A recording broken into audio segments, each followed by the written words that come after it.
25-30 run ઉપર બેટ્સમેનનો catch છૂટે અને પછી શાંતિથી રમીને સેન્ચુરી મારે.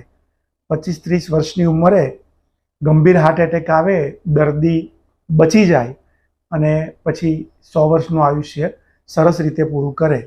જીવનના મેદાનમાં સારી રીતે રમવા માટે નંબર 1 ઉપર છે ચાલવાનો વ્યાયામ, જે હૃદયનું એલવી ફંક્શન બરોબર રાખે, એ સિવાય હૃદયને સારી રીતે કામ કરવામાં મદદ કરે. બીજા નંબર ઉપર છે સફરજનનો સરકો, આદુ, લસણ. આ બધી તીવ્ર વસ્તુઓ જે હૃદયની નળીઓની અંદર થતું બ્લોકેજ અટકાવે છે, લોહીને પાતળું રાખે છે. અને ત્રીજા નંબર ઉપર સાંજનું જમવાનું અને રાત્રિની ઊંઘ, એ બંને વચ્ચેનું અંતર 2.5 થી 3 કલાક મિનિમમ હોવું જોઈએ. તમે 8 વાગે જમ્યા તો 11 વાગે સૂઈ જાઓ તો એ ખાવાનું આંતરડામાં જાય અને રિવર્સ જે અપાન વાયુ હૃદય પર દબાણ કરે છે એના ચાન્સીસ ઘટી જાય. કાયમ માટે લાંબી ઊંઘમાં સૂઈ જવું એના કરતાં સમયસર ઊંઘવું સારું.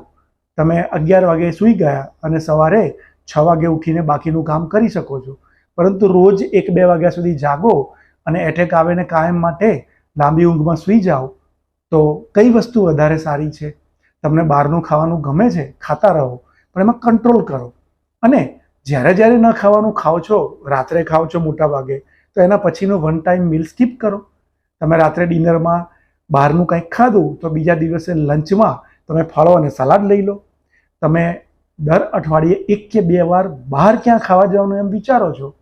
ક્યારે એવું વિચાર્યું છે કે 30 દિવસ દરરોજ 1 કલાક ચાલ્યા પછી કયા દિવસે દિવસમાં 2 વાર 1-1 કલાક ચાલીશ? બસ આ બધી ચાવીઓ 100 રન એટલે કે 100 વર્ષ જીવવાની છે. અને જો તમને ચાલવાથી પગ દુખે છે તો ખાવાથી તો પેટ દુખે જ છે ને. તમને એસિડિટી થાય, ગેસ થાય, અપચો થાય, એનાથી તો એટેક આવવાના ચાન્સ વધે છે. એ તો દવાથી દબાઈ દો છો એટલે દુખાવો જતો રહે છે. તો પગ જ્યારે દુખે ક્યારેક ન ચાલો, પરંતુ કેચ છૂટી ગયો છે એને તમે હાથમાં લઈ લો અને સારું અને લાંબુ તમારા કુટુંબ માટે, તમારા સાચા સગાઓ માટે અને પોતાના માટે જીવવાનું શરૂ કરો.